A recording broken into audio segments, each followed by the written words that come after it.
When it comes to NTD financing, there are many gaps.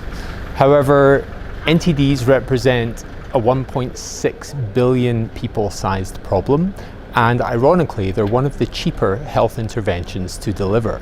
The challenge is that we need to think more holistically about how and where that funding comes from.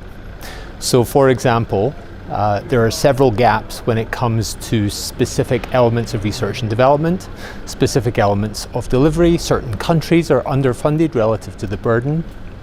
And I think it's very important that we start to break out of the silos. For too long, public health interventions have been delivered in silos and funded in silos. And we need to start telling the story of why eliminating NTDs is important for stakeholders outside of those currently in the NTD sector.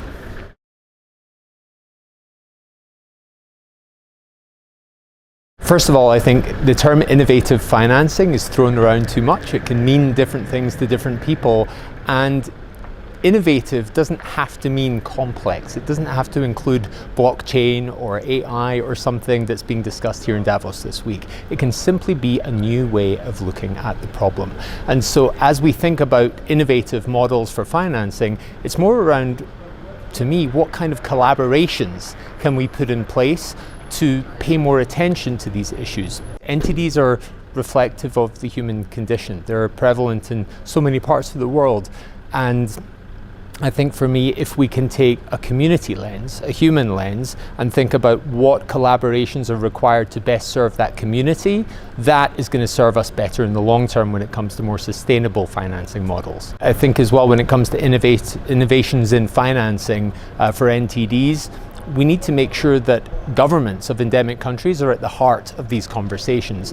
And a fantastic example is Rwanda. Rwanda's government, not only from the health sector, but they're looking at NTDs as a challenge and an opportunity for collaboration across multiple different sectors. Agriculture, water, sanitation, even tourism. The entire government is looking at the problem of NTDs and solving it collectively, and that should be something that inspires financiers and supporters elsewhere.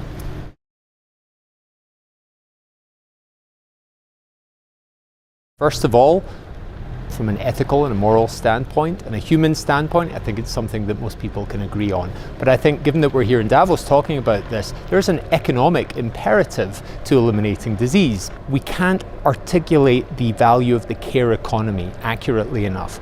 We can't think about the value to future generations who no longer have to live in environments that are affected by NTDs. And so, for me, I think there's a very strong economic case to be made, not just to philanthropists who are playing a huge role in our sector, and we need them to continue to do so, but also to governments as well, because governments need to understand what the potential return is on the investment when it comes to NTD elimination.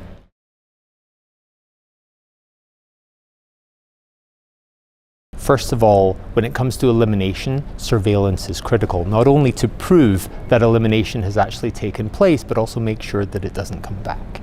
Second of all, those surveillance systems are a critical part of the health infrastructure that needs strengthening often, and so investments in NTD elimination can actually yield benefits in other elements of the health infrastructure. Third of all, I think there needs to be more done to help make the case for these investments and their benefit beyond even healthcare. I mean, we talk about in recent years since COVID, pandemic preparedness, emergency response. There's so much that governments need to do now to prepare for the next pandemic, whatever it might be.